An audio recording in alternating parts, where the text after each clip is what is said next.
So at the end of every single midweek rehearsal that we do, we run all the songs like we would on a Sunday morning with all the transitions, and we record that, and then we post that to Planning Center, and we ask all the band and the singers to listen to that. And I think this step is crucial for preparing for a Sunday, and if you start doing this, your worship band is going to sound better, and here's why.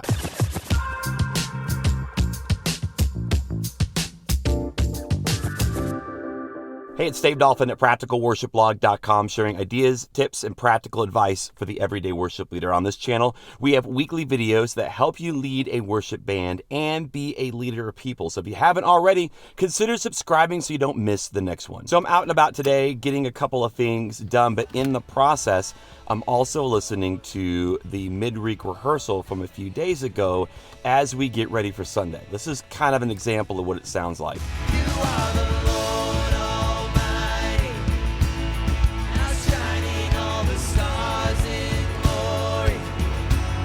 Your love is like the wildest. Now, I want to tell you why I do this. I want to tell you a couple of things to consider if you start doing this, and we'll even touch on how to actually do this with your worship band and your equipment. The biggest reason why I do this is you can't fix what you don't realize is broken. It's one thing to be on the stage with your in-ear monitors, trying to listen to everything, but also at the same time trying to make sure that you're singing and playing all the chords and all the things that you have to do. You're multitasking. It doesn't allow for you to be able to just kind of sit back and analyze, and never mind the fact that what you hear or feel on the stage may not necessarily represent what's happening in the room. Maybe you're working on a guitar part and it sounds really, really good in your ears, and you've got it, specifically like you're hitting all the notes that you want to hit. But then you listen to the recording and you realize that it's clashing with something that the piano player is doing. Well, that's a problem. Maybe all the vocals aren't lining up in terms of like where they're starting and ending all their phrases, and you're not noticing it because you're also trying to play chords and listen to the band and everything else. It gives you a chance to analyze it and just kind of sit back and maybe approach it like someone in the congregation would. So sometimes I listen to these recordings and I realize that it's worse than I thought. Sometimes I listen to these recordings and realize that it's better than I thought. There are times where I leave rehearsal going, man, that's still just, it's not clicking, it's not working, it doesn't feel right. There's something that's missing. But then I listen to the recording and go, oh, that actually works really, really well, because you can hear the entire thing in context, which is really helpful if you come back on Sunday and you still have that feeling that it's not clicking. You know that you listen to the recording and you know what it's sounding like in context in the room, and you can trust that. So as I'm driving around, I will listen to various things. I'm listening to how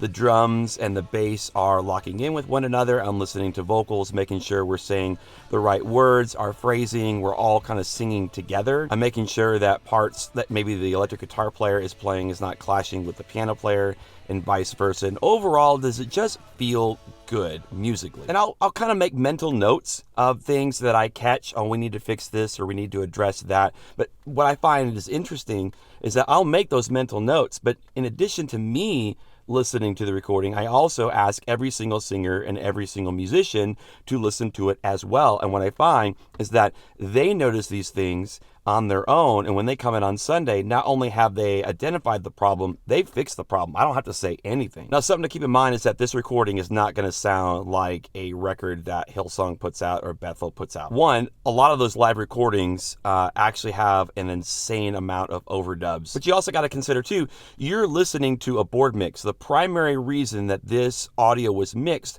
was for the room, and so you should be able to get something that's close, but it's not going to sound like it would if you were to intentionally mix it for recording. Also understand that you're not having just the normal energy that happens on Sunday. When Sunday actually happens and there's people in the room and there's an excitement and your band is kind of following what's going on with the congregation, you see what God is doing in the midst of things. Like, there's a lot of energy that happens on Sunday morning that is missing on a Wednesday night. And also, people are going to be tired. Think about this. For us, our rehearsal's on a Wednesday night. So we have people that have been working all day, then come home, or in some cases actually go straight from work to the church. They might serve in another area like kids ministry or student ministry, go to a Bible study, and then come to an hour-and-a-half rehearsal with me, and by the end of it, around 9 o'clock, we are playing all the songs together and recording it. So if vocals are a little bit pitchy at times, or the drums are just not as tight as you would hope for them to be, understand that it's the end of the day, and these people are tired. Now, as far as how we do this,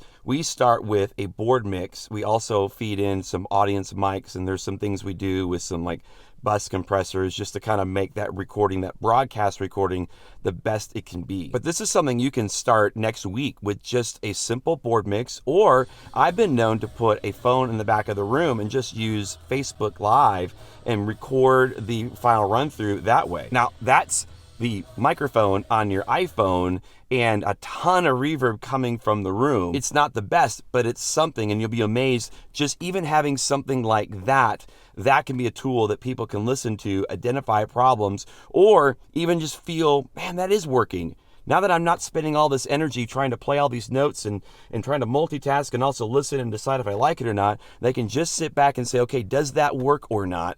And take it in. And a lot of times you go, yeah, that actually works better than I thought. I've actually put together a couple of videos specifically on how we built our broadcast mix. I'll put those in a playlist right over here. This video is pretty good as well. And if you haven't already, consider subscribing so you know when the next video hits at practicalworshipblog.com.